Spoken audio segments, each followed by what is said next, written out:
Jayati Jananivaso Devaki Janmavadi Jaduvara Parshat Swairdaurvi Ashat Nadharmam Sthira Charana Brijinagna Susmitasri Mukhena Brajapuro Bonitanang Bardhayan Kamadevam Om Shanti Shanti Shanti. Obeisance to the Lord Sri Krishna, the indweller in all beings, as also their abode. Though reputed as born of Devaki, he is really the eternal and ancient one. Surrounded by attendants of the Yodu clan, he destroyed the forces of unrighteousness by the powers of his arms. He redeemed all beings, animate and inanimate, from their sins. By his benign and smiling countenance, he inspired divine love into the hearts of the women folk of Braja and Mathurapuri. Our salutations to him again and again. Om, peace, peace, peace be unto us all. Today, our topic is religion of the Bhagavatam. This is a very interesting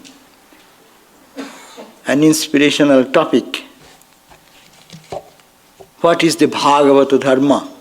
Dharma means that religion or the religious practices which is described in the text which is called Bhagavata.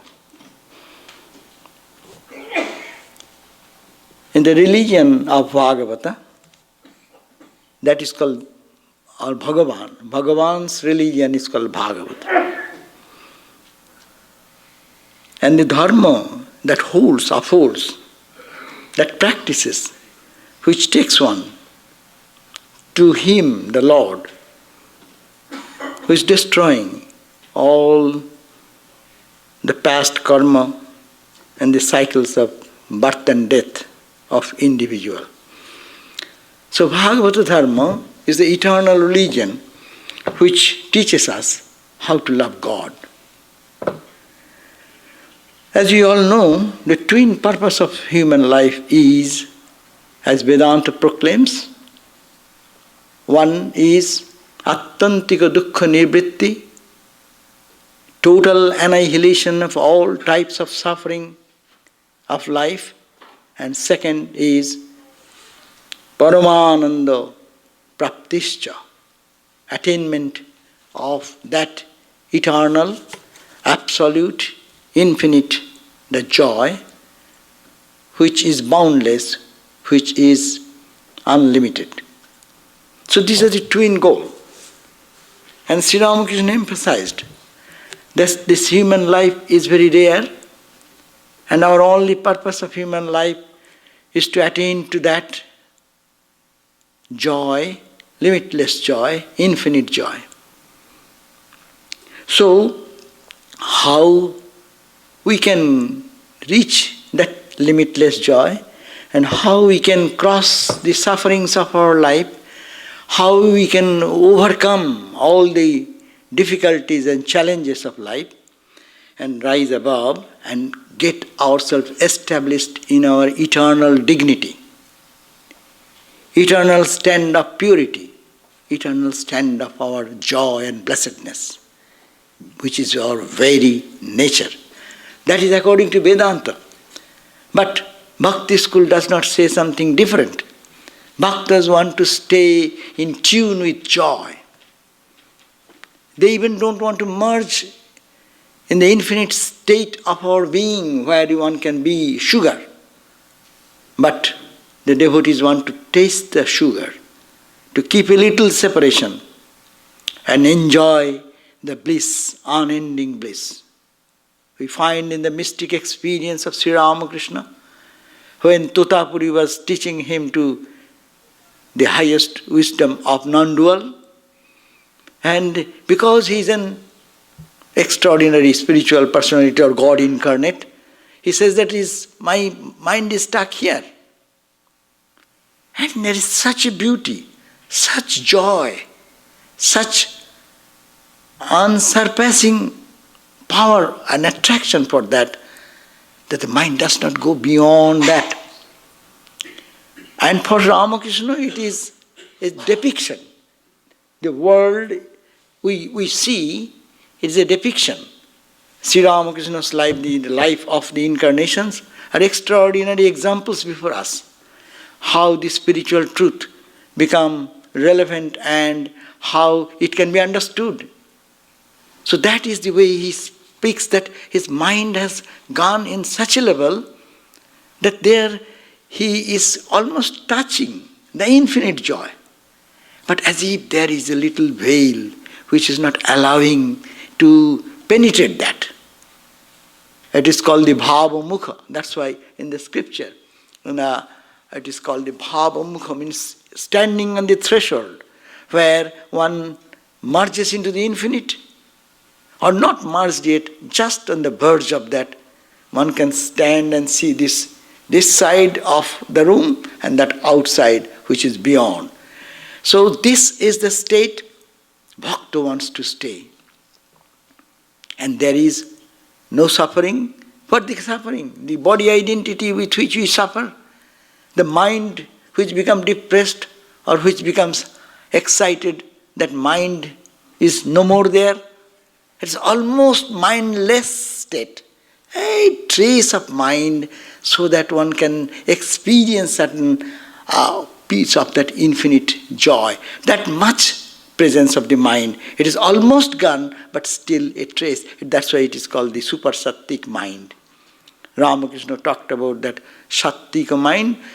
When mind is so pure, it is almost becomes one with Brahman, as it were. But the Bhakta wants to keep there.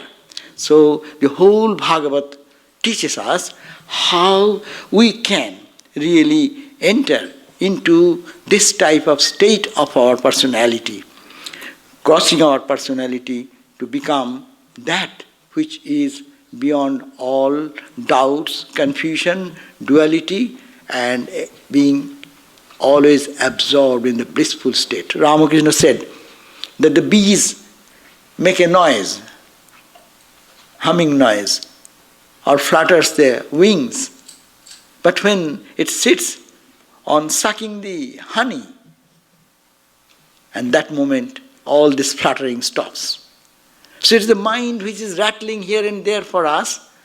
When that mind becomes extremely pure by following the path of Bhagavata, and it reaches such a flight that there is the pure mind remains, and in that state of pure mind, it only absorbs and it sucks the sweetness of the self, or we call Bhagavan. Now, Bhagavan is a word, always we know who is called Bhagavan. Bhagavan is called who has 6 treasures, which ordinary human personality have not. It is called he who possesses the 6 properties. Vaisharcha means lordship. He is the lord of the whole creation. Ordinary human being cannot create the universe. How big one may be. He may be a god, he may be an angel, he may be a Brahma, but it is the power remains into that power of Ishvara, who has given another aspect of him is we call Brahma in our Hindu faith. But the point is that the power to create the whole cosmos is in whose hand he is called God. So we have very little concept about God. We say God, God, we love God, we love God. But we have very little concept what is God. And God is this power to create and destroy and maintain in his whole power in his own hand. That is Vaisharja, lordship, ultimate lordship. And the prowess and valor, that is called Birja. Yasha is glory. The glory of the Lord is manifested in everywhere in the cosmos. In the trees, in the plants, in the animals, in beings, which is low to the high, everywhere. It is that same reality, and He is shining and everything shines. So that is the state, what is God's power. It's called Bhagavan.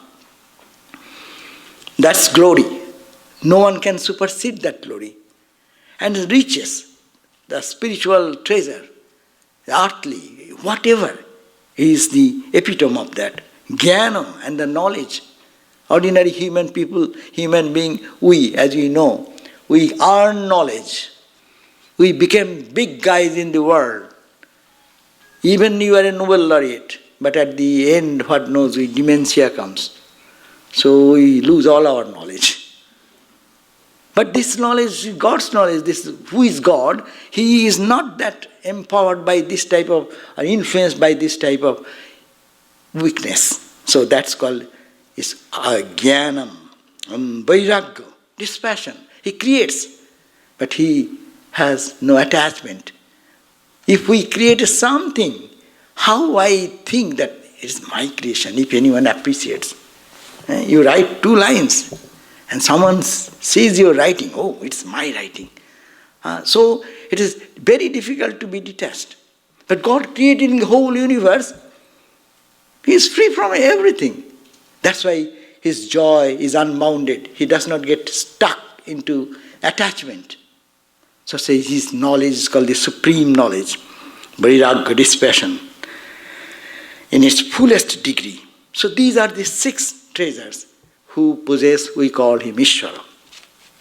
Now let us go to understand a little bit of other philosophies. The point is that what is called God, as I have said, God, if we study all the spiritual literature of the world, we find God can be viewed in different ways.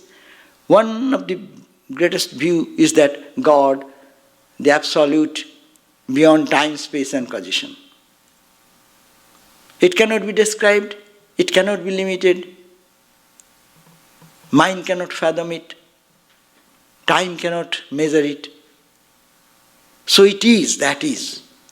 That's why the Upanishads and the scriptures say it is only that is that.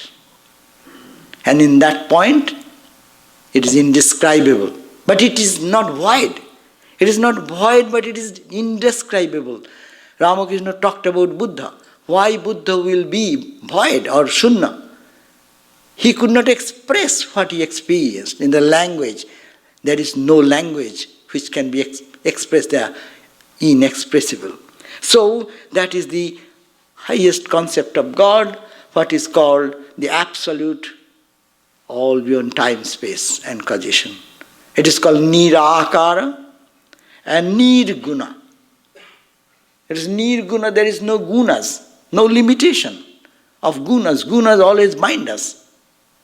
But He is beyond all the gunas and beyond all form. That is the highest concept.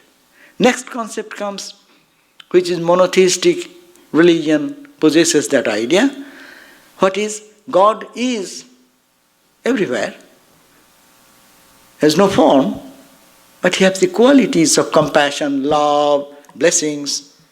He listens to our prayer. You cry and He responds. So this is the next step of the concept about God. Third comes, He is with quality, guna, as also with akara. God takes a human form. God takes a divine form. It seems, appears in the form of Durga, in the form of Kali, in the form of angels, in the form of dove. In every religion have some sort of idea about divinity. They concretized. So this is another concept. God can be that also. And also we find that there is God much more tangible.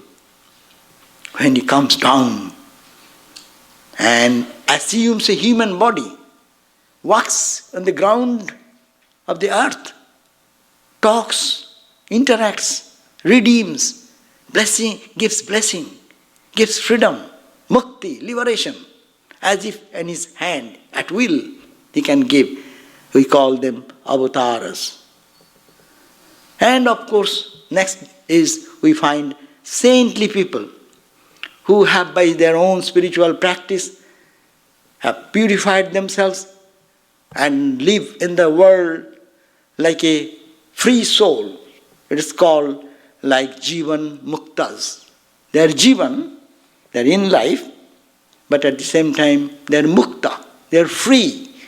They are not bound. Suffering comes, joy comes. They know it is the body, it is the mind, not me. That they become established. So these are the different concepts I'm not putting Jivan Mukta into that category, but I am saying that scripture suggests these are the different ways of looking at the state of what is called God. And approach to reach this God will be depending upon the different temperaments of the people.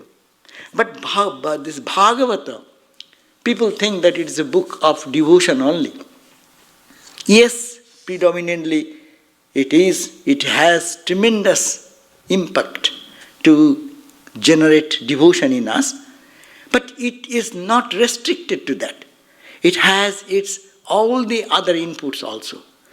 Jnana, when you read the 11th chapter of the Bhagavat, you see Uddhava Sangvad, you see it's full of knowledge, full of wisdom, full of experience of what is called the absolute experience. So it cannot be, Bhagavata cannot be described that it is limited into only bhakti school of thought. So this Bhagavat encompasses all types of sadhana, even all the 4 yogas, what Swami Vivekananda in this current age have expressed to practice, to be a harmonious development of life. It has been, this is the Bhagavata Dharma, this is also Bhagavata Dharma. Whatever is given by Bhagavan and Bhagavan's messengers, we call this Bhagavata Dharma. But today our topic would be the Bhagavata, which is the great spiritual text of the Hindus, and it has sustained the Hindu devotees for thousands of years. So, how to develop love for this God? God, which God? Again, you like a God which is no form, no name, infinite, limitless? That's okay, good. Love that God. And feel and move. And there is a path, that is called the path of Jnana. You can find some verses in the Bhagavat, very beautiful verses, Uddhava Gita and other areas. Even in 10th chapter, different places you will find that whenever they are talking about Krishna, they are not talking about a man Krishna. They are talking about that which is infinite power, infinite strength, infinite knowledge, which is their expression, such a Bhagavan, that Bhagavan is Bhagavan, that who is beyond all gunas, all maya.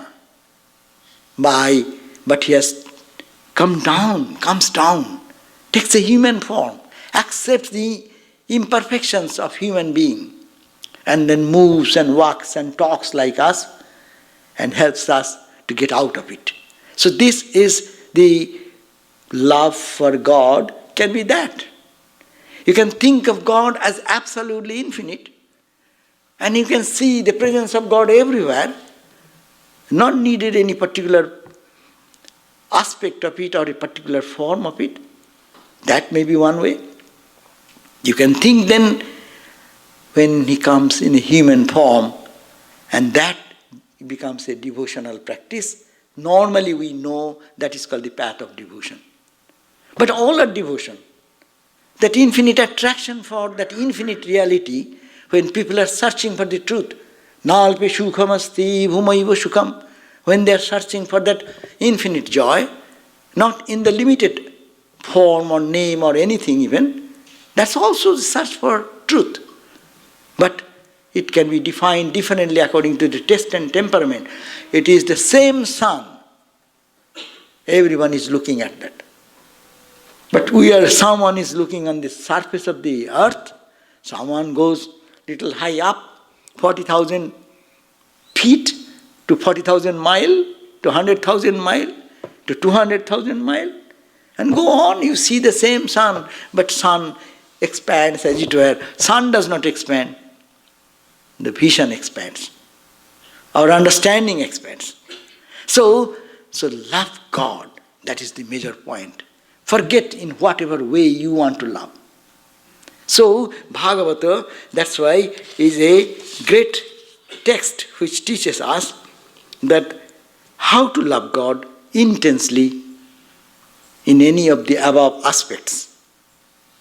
Though traditional devotees will not like to think of God in the absolute, mostly they emphasize on this, the aspect of the gunas with form. So goal is to reduce. What is the point? What is the goal of our life? Goal of life is that we want to reduce our ego. All the suffering of our life is why? So long our ego is there, I, me, mine. And thee, thou, thine. Thee, not God.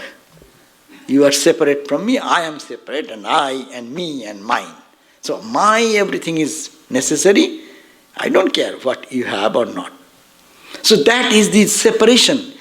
And whole spiritual journey, you have to understand, Bhagavata also teaches us, whole spiritual journey is to go beyond ego.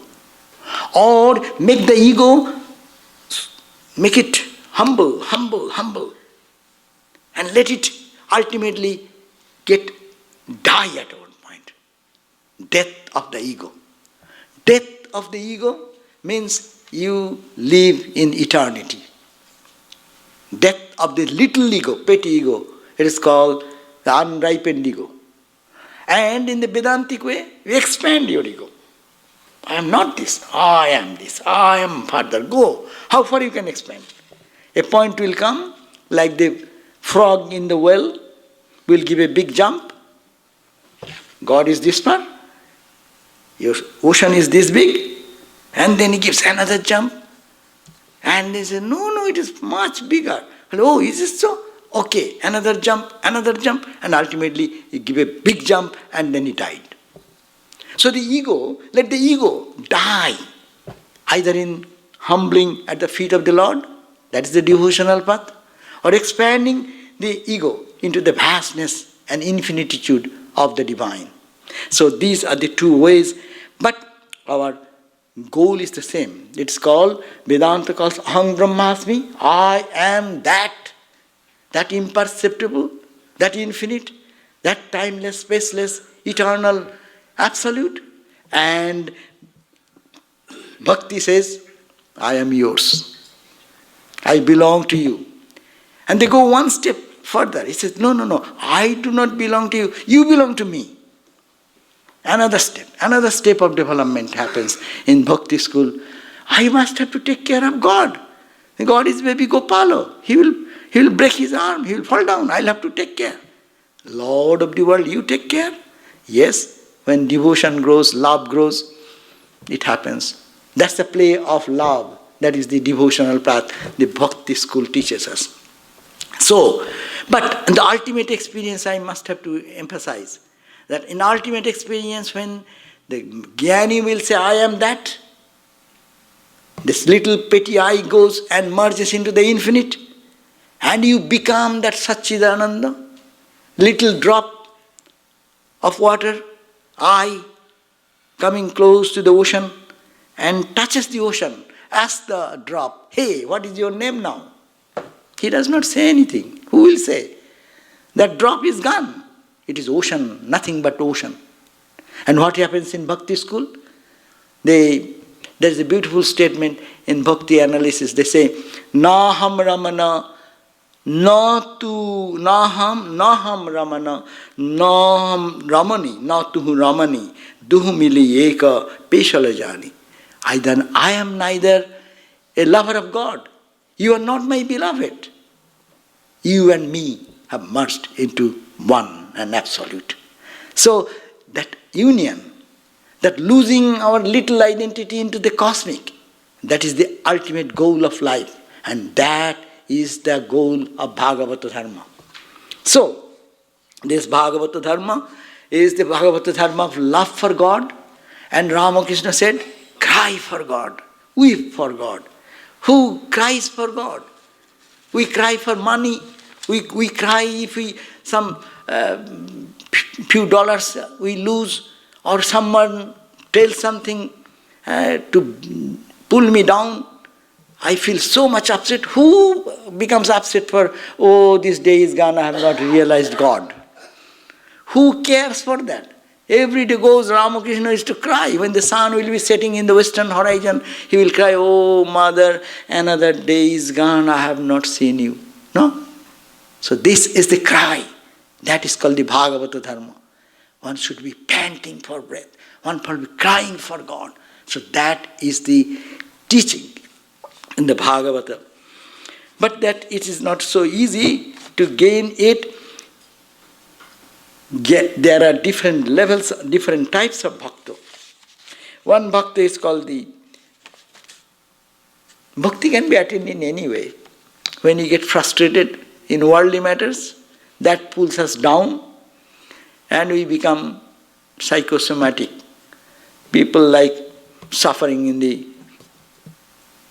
mental pain and agonies, we become victims of that.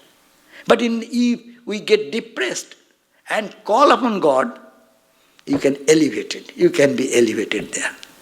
You see, Bhagavad Gita started with Arjuna being depressed. He is despondent. He is not going to fight, do not want to do anything, but only be in his giving up, becoming a monk, and not to go on fighting and anything. So, but that brought him to God realization. See, Krishna then told him and gave him the message of that ultimate truth. So that despondent situation can lift you if you go to God. So that's why it is called, there is a Bhagavat teaches us, Viddesha Bhakti. You hate God. This is a wonderful idea.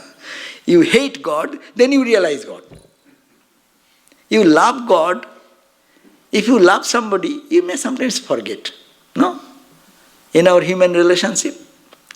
But if you hate somebody, you cannot forget. Even you are sleeping at the bedtime, you are thinking of it. At a dream, you are thinking of it. So in our human relation, it happens. When we hate somebody or dislike somebody, and I am really disgusted with that guy, day and night, unconsciously, I become wholly focused on.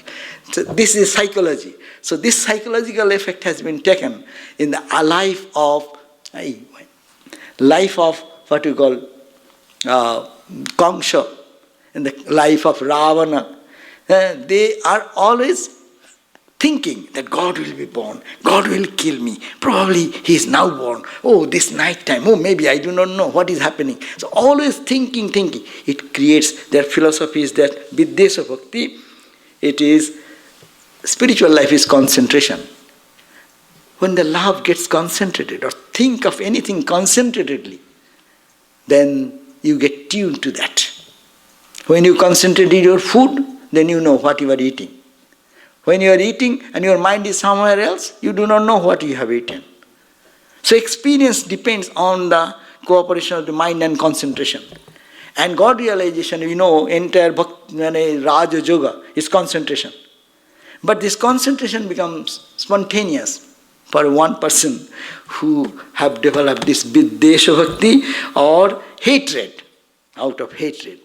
So this is even by constantly thinking in the Bhagavat, in the 7th canto, it has been said, even by constantly thinking of Krishna as their dreaded enemy, they become washed of all their sins and they attain to him. In the life of Kamsa, you will find, in the Kamsa Ravana story, in the story of Hiranyakashipu, etc., they didn't love God, but they hated God.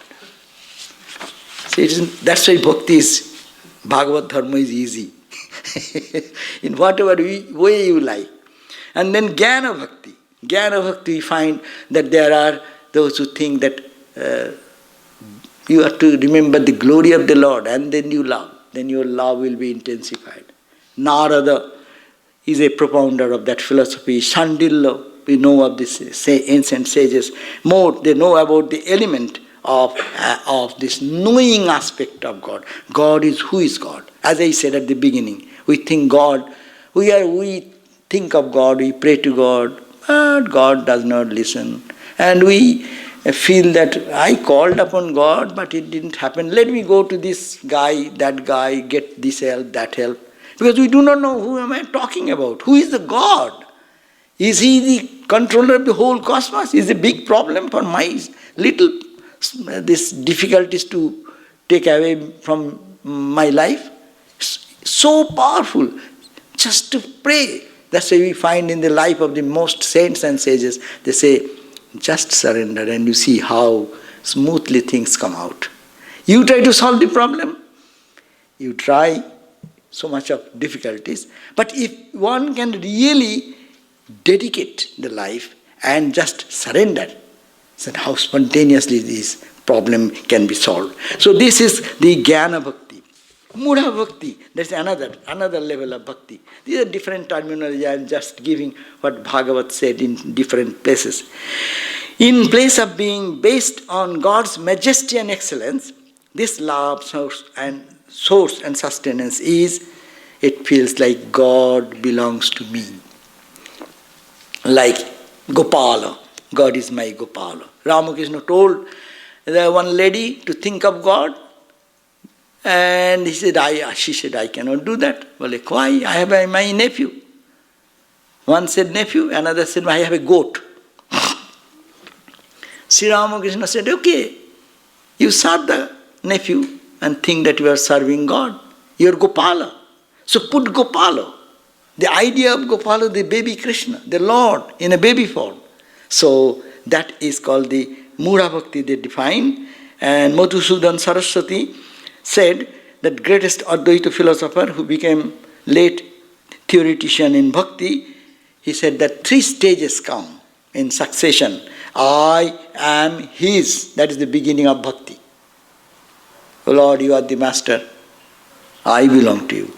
Deho buddhya tu dasosmi, as Hanumanji said. Hanumanji said, when I am in body consciousness, I am the servant, you are the boss. Jiva buddhya, when I think I am individual being, I am a part of the cosmic reality. So, jiva buddhya tad anshaka, I am a part. And atma buddhya, when I lose my body identity and think that I am something, not body, not mind, etc., then tamevo aham, I feel you and me are the same, one and the same. And here also, Madhusudan Saraswati is saying the 3 states of devotion. He has placed it in devotion. One, I am His. He is the boss, I belong. He is the master, I am the servant. And He is mine. It develops into another level when you say, God, though God, but He has become a baby. I will have to take care. Mother Jasoda used to take care of the Krishna all the time and worries about what will happen, whether he will fall down, whether he will... And he is the Lord of the universe, but that Vaisharja, that power aspect is forgotten. And then it leads us gradually into that experience which is called I am He. So the devotion takes these 3 forms according to the nature of one's own spiritual journey. I am His represent Jnana Bhakti. He is mine stands for the blind Bhakti or Mudha Bhakti, results in developing personal relationship, like he is my friend, he is my son, he is my... I am his servant, a relationship like husband-wife relationship. All these relationships fall in this category. Mudha, I am his. But bhakti is called the 5th state, which is called beyond moksha. Bhakta does not want moksha or liberation, they want bhakti, devotion, to enjoy that. That's why Sri Ramakrishna sang the song, I don't care to give liberation, but I care to give bhakti. Because if bhakti is given, then your hands are tied. You will have to follow the devotee's will. Now, how to fall in love with God and feel His attraction? The Bhagavata mentions 3 stages in the generation and growth of devotion. 1, by living in intimate contact with holy men. It is from the Bhagavata 3:25-25. Three ways of practicing Bhagavata religion in our life is by living in intimate contact with the holy men, hearing their discourses on the Lord's excellence. One develops progressively. First, Shraddha means faith. We have faith, that is called the working faith, conventional faith. I will believe, but we don't. That belief goes away. Faith, I think God is there, but in other circumstances we doubt. Is there any God? Why it is happening like this? If He is existing, how can it support all these things? This type of odd things and improper thing going on. So sometimes we lose. But it says that following that faith and going to a holy person, listening to their message and singing the glory of the Lord, one develops progressively a conventional faith to a living faith. And living faith comes in our life when you see someone is living in God. Second, and this living faith, it comes from the holy men who have a stamp of powerful God love in them and have their spiritual experience. And then with this faith, when it comes, then comes attachment. It is called roti. A Sanskrit word has different connotation. Roti, attachment to God. He gets touched with God. He cannot separate out. I give the example, what you call Velcro. Velcro, it gets touched. Our Velcro touches in the worldly objects. And mind does not come out of that. But their Velcro touches God. And they don't want to come out of that mood. So that is the second stage. Shraddha takes to attachment, and attachment ultimately takes to the realization of devotional disciplines. To reach that ultimate third stage is to be united. Bhakti, devotion comes. So 3 stages. First, I have no time much to end here. So first is the Shraddha, conventional faith we have. But conventional faith to mature, how will it mature? To go to holy company, to read holy books, to sing songs of the Lord, to chant the name of God, whatever, or holy pilgrimage, processing that conventional faith will come to a living faith, because we see in the holy people, in the holy text, these are expressions, and that takes to the second stage, which our mind gets attached towards God. Love grows gradually deeper and deeper, and then that deeper love will be such that we will forget of everything but only God and God. So, in nutshell, that is the Bhagavata Dharma. We end here today. Om Gurur Brahma Gurur Vishnu Gurur Devo Maheshwara Gurureva Parang Brahma Tasmai Shri Gurave Namaha. Ajnano Timirandhasya Jnananjana Shalakaya Chakshurunmilitam Yena Tasmai Shri Gurave Namaha. Akhanda Mandalakaram Vyaptam Yena Characharam Tatpadam Darshitam Yena Tasmai Shri Gurave Namaha. The Guru is no other than Brahman, the creator. The Guru is no other than Vishnu, the preserver. The Guru is no other than the great God, Shiva, the destroyer. The Guru is verily Brahman itself. To the divine Guru I bow down. I bow to the divine Guru, who by the application of the curriculum of knowledge opens the eyes of one blinded by the disease of ignorance. I bow down to the divine Guru, who reveals to one the divine being that encircles and permeates the moving and the non-moving. Om Shanti, Shanti, Shanti. Peace.